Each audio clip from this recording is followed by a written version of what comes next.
Well, again, James, I ain't polishing this bloke's suit of armour, but I'm just saying is that if you've won three in a row, if you found a way to go around any and everyone who'll criticise you, if you've been able to completely run the show that even mathematical chances of challenge you blown away. Sure. I'm just saying he got away with it. And look, Paul, which is terrible. Great achievements there by this guy. He hired away all the journalists so they would all be in his communications team. He managed to achieve the highest deaths of any jurisdiction in Australia during COVID. He managed to achieve some of the longest lockdowns in the entire world. I'm telling you look at the whole scoreboard, it's plenty there. He's managed to leave Victoria with crippled public debt.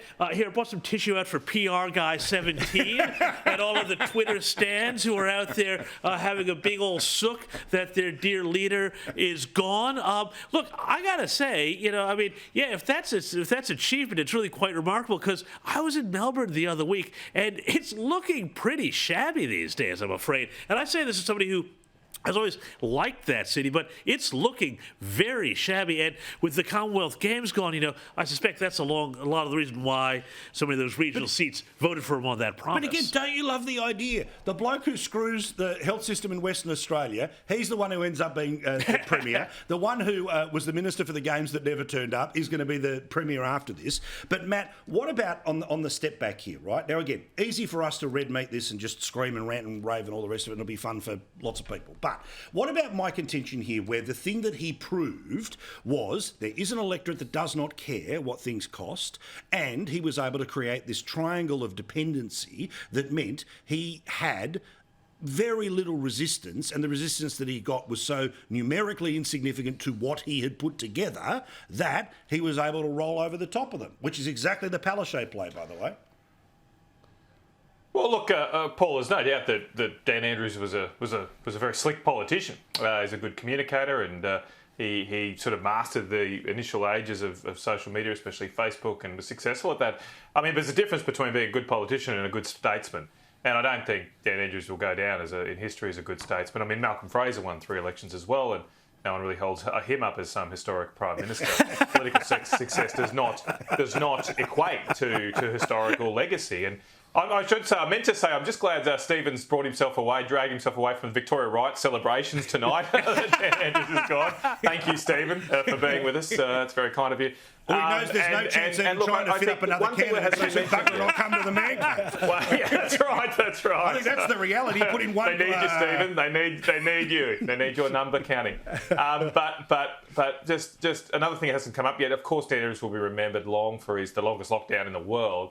But just keep in mind the 2 events that have bookended his premiership. When he got in, he spent about $1 billion of taxpayers' money just to not build a tunnel in Melbourne, and at the end he spent $380 million not having a Commonwealth Games that he had promised. And on top of all that, then you've had debt more than quadruple in Victoria, and unfortunately the legacy of Dan Andrews will go on for many years for Victorians, because they'll be paying much higher taxes to fund the interest on that debt that Dan Andrews accumulated and doesn't have a lot to show for it. Now, I do want to get to other stuff, so we're not going to go all down all the time. But, Stephen, I did want to put this point to you, which is that Andrews is one of the small club of people who get the pension for life because they were in the pre-system than the one that was changed, of course, in 2004.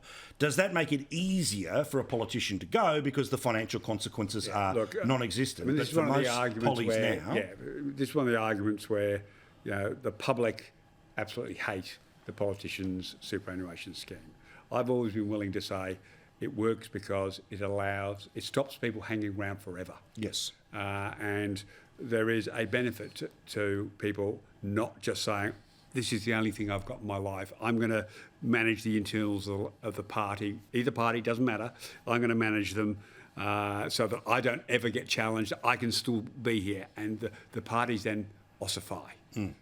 So the pension system had 2 advantages. One, that it ensured that people could be moved on without them wanting to cling for dear life. Not that they didn't fight, but it made it simpler. And the second is it also took away some element of the corruption.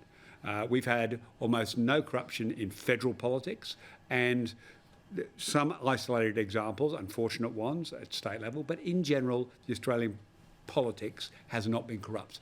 And I would defend the pension system as being for that. You didn't have an eye on your next career because you had some form of pension going forward. Not a popular view. Yeah, and I mean, look, we all know that you lose a dinner party conversation, everyone. But to this point, I mean, you saw it with things like say, a Matt Keane, right, in a New South Wales government, where because there is no after, the entire time in office is spent trying to fit a CV for when you go out to the market, as opposed to having a financial plan post. Well, I mean, look, I'm actually going to kind of agree with Stephen here on this. I actually think that, and again, it's a controversial dinner party stopper. I think we should pay our politicians more. We should give them a big pension on one condition, that when they're out of office, they go nowhere near public life. And that I think has to be the key. Singapore actually does this really well. No more speeches, no more just ghosting. Go away. You're gone, especially for former leaders. Cincinnatus to his plough. Yeah, correct. Yeah.